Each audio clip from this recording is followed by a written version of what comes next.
Okay, we are now joined by head coach Steve Sarkisian and his student athletes Quinn Ewers and Jade Barron. Coach, we will come to you first for an opening statement about your view of tonight's game, and then we will go to questions from the floor with the media. Coach? Yeah, hell of a football game. Two really good teams battling, and they made two big plays. You know, they hit the screen at the end of the first half and got the sack fumble on fourth down there for a touchdown. But two really good teams, a ton of credit to Ohio State. They're a very good football team, well-coached, hard-fought game. I'm really proud of our players for the resiliency they showed tonight to fight back, to get into the game. To have an opportunity first to go on the one, and we're able to put it in. So as I told them, you know, that today's game is the life of a competitor. You put yourself in this arena, you compete your tail off, but we have nothing to hang our heads about by the way they competed not only tonight but this entire season. Okay, Coach, thank you so much. Let's go to questions for our student athletes for a few minutes. Then we will bring Coach back in. I think the first question that I see here on the front row on the right side, and then we will go back to the left. So here in the front, again for our student athletes. For both Quinn and Jade, you guys were one play away from getting to the national title game last year, obviously so close again. How difficult is it to get that close and not be able to finish tonight? Quinn, you want to start? Yeah, I'll start. Yeah, you know, it's tough. I think Coach Sark hit it. You know, it's the life of a competitor, and it sucks being on this side of things for sure. I mean, back-to-back years, pretty much the game decided in one play.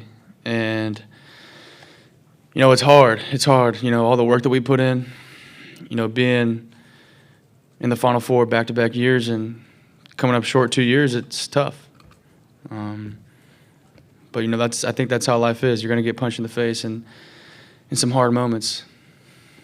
Yeah, I mean, it was a tough situation. You know, I love these guys, and I love Coach Sark. He's changed my life, but he's always told us, you know, adversity or strike, you just have to respond. But we could try to continue to just fight out there, and we came up short.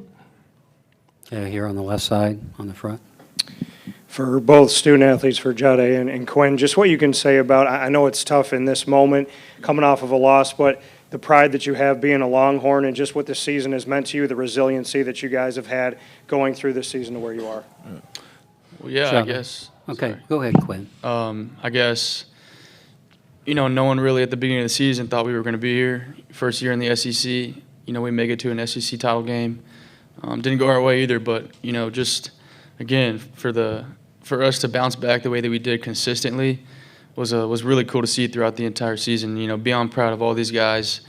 You know, I love every single one of them. The amount of work that we put in the off season, winter conditioning, summer workouts, all that. You know, we grind together, and the love grows together, and it's just been a really cool season, and I'm so proud to be a Longhorn.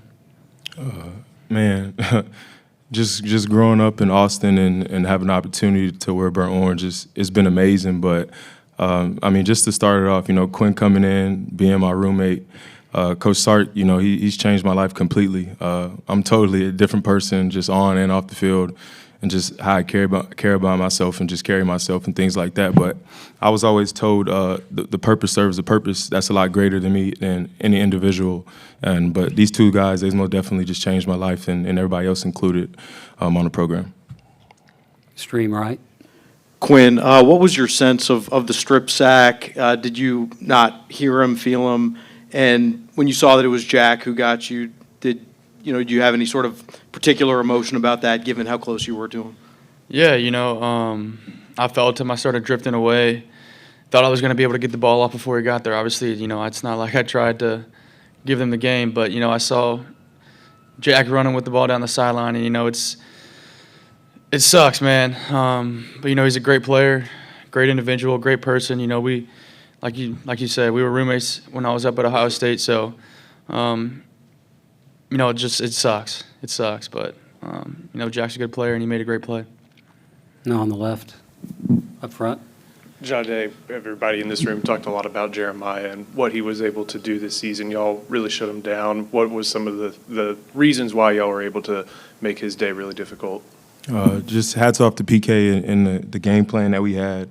and just mastering his PK's game plan. There's a lot of things that we should have done better, obviously, to prevent some points from them scoring. But PK's game plan on that situation on number 4 was amazing. Let's bring Coach back in so everyone on stage is eligible for a question at this point. Next question, I think we have one on the right side. Is that right? No? Okay, might as well go back on the front row over here on the left. Cedric Golden, Austin American Statesman for Jade and Quinn. You guys were 2 central figures in this rebuild from Coach Sark. How do you feel you're leaving the program with the talent that was displayed from guys that we know will be back next year? Yeah, well, I think, again, it's just a testament to Coach Sark and the guys that he brought in and the coaching staff that just completely changed, Texas football. And, growing up as a Longhorn and being able to play for the Longhorns and see us, going to back-to-back, semifinal games has been cool to be a part of. And, I hope we made the fans proud with our performances this year. We came up short, but I think we're definitely headed in the right direction as a program. It's going to be amazing for these guys, and the reason they're going to be amazing because Coach Sark and what he's about. It's nothing about football. It's nothing about none of it. It's culture and who you are as a person. I know he tells y'all guys all the time, but as soon as he got here, our GPAs got better. He pushed me to graduate. I know that was hard on him, but just the amazing things that he's done, and it's beyond football. He truly wants everybody to be a better person, and the better the person, the better the ball player. And I know these guys, they're going to come back. Front row. Danny Davis, Austin American Statesman. Steve, on first and second down, what was kind of the thought process behind Jarek on first down and the toss to Contravian on second? Yeah, really, the first 2 plays, we threw the ball into the end zone. We got back-to-back PIs. And when we got down to the 1, we went to a heavy package, which is Jarek's package. And so we ran it, and we obviously didn't get much movement at all. And we had a plan to try to get the ball on the edge when we got down there. They went to big people. I can't quite tell. It was on the far side of where it got leaky. But that, it's one of those plays. If you block it all right, you get in the end zone, and we didn't, and we lose quite a bit of yardage. And at that point, you're kind of stuck behind the 8 ball because we knew we were in 4-down territory because of the score of the game. And I was okay even if we didn't score, not that I didn't want to score, but thinking, all right, they're going to have to be backed up and we'll probably get one more possession with good field position.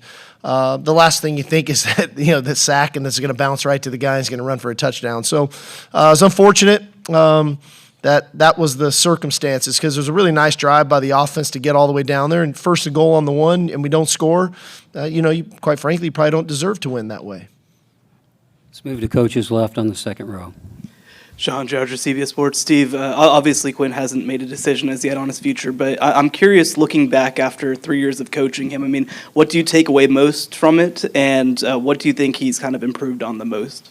I'm super proud of Quinn, and he's taught me a lot, probably unknowingly to him, because what he went through every year dealing with injury, what he goes through where I don't know if he'd ever live up to the standards of what everybody thinks he's supposed to be.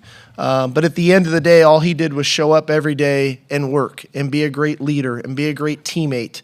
And that's a real credit to him because human nature in this day and age is to look at Twitter, to look at Instagram, to look at social media and articles written in fan boards and whatever else. And you can ride that emotional roller coaster of whatever you think public opinion could be, and that could be the opinion of 1 or 100 or whatever. But this guy never did that. All he did was come to work every day. All he did was be a great teammate. All he did was work on his craft, get himself as healthy as he could when he was injured, and then show up. And when it was time to show up, and maybe outside of the first 2 games, I don't think he played a game this year 100% healthy. And he fought through everything, never complained about it one time, and I think that's why he has so much respect from his teammates. Closing questions now for the Longhorns. We have a question on the right. Anwar Richardson, Orange Bucks coach. You guys tied up at 7-7. You just decided to bring a little bit of pressure, then they busted for a touchdown. Kind of what was the thought process on bringing pressure at that point? It really was a simulated pressure. It was not like we were trying to blitz them. We were still 7 guys in coverage. They called the screen, and they blocked it well, and they got it in the hands of a really good playmaker. You know, Henderson's got real speed, and they blocked it well, and we were always concerned about him when he got into the open field. So it wasn't like we were bringing 5 or 6. It was a 4-man rush. Good call by them, good execution. It's unfortunate, that they hit the screen. I think there's maybe 24 seconds or something to go in the half. I don't think anybody was anticipating that. Definitely stole some momentum, but that's why I was so proud of our guys to bounce back the way that they did in the third quarter. Here in the front, left side. Terry Middleton, Horns Illustrated. Coach, you talked to these 2 gentlemen in the game of football, the whole entire team, to be better football players. You also taught them about the game of life, and they'll win. How do you feel right now, and how proud are you of what you've accomplished? I'm very proud. I told these guys in the locker room they need to hold their heads high. There's nothing to be ashamed of for what they did this season, the work that they put in, the challenges that we were faced with. Everybody's got their own unique challenges. We had ours. But never did anyone complain. We never got the poor me's. They just worked, and they came back to work. And as a coach, that makes you proud. But what I do know is I think that every player that leaves our program is a better man. And for these 2 guys right here, from when Jade was here when I got here, Quinn coming in and trusting us, that permeates throughout our locker room. When you have trust from your leaders, then you get trust from the other players in that locker room. So we've got a great deal of pride. We got a great deal of pride in this helmet. We got a great deal of pride in being Longhorns and playing the game of football the right way. I think we do that. I think we win with class, and I think we lost with class tonight. And I think that that's something that you learn in life. Life's not always going to go your way, but if you can do it the right way, and then you show some resolve and some resiliency, and you be a man about it, and you be accountable for your actions, you can get on the other side of that adversity and keep going forward. And that's what these 2 guys will do, and that's what the other 120 guys in that locker room will do. Final question here on the right. Steve, you've been through so many things in football. Can you describe what you've been through over the last month, just in terms of the emotional stakes of playing 3 of these playoff games? Is it different than anything you've ever been through before? Honestly, it was awesome. I loved every second of it, and I think these guys would probably tell you the same thing. Was it easy? No. I mean, football is not meant to be easy. It's a tough sport. It's physically grueling. It's mentally grueling. But I wouldn't have changed it for the world, of showing up every morning with these guys and going to work and playing in some awesome environments and some great games, kicking off the playoff at home against Clemson, to going to Atlanta and playing a double overtime game against Arizona State, and then coming back here and playing against a great team in the Cotton Bowl. So we got to play in some amazing environments this year, from going to Michigan to playing in the SEC championship game, playing at Kyle Field and renewing the rivalry with A&M. There's so many great things that this season possessed that, it hurts, it stings right now, but I'm not going to let this one game and a couple plays overshadow what we were able to accomplish this season. Yes, we want to be champions. That's what life is about. You always want to come out on top, but there's so much that we can learn from this season. There's so much to be proud of from this season. Okay, Coach, thank you so much. Quinn and Jade, you had a truly outstanding season. I'm very proud of you. So thank you for coming. All right, y'all. Thank you. Hook 'em. I just want to say one thing.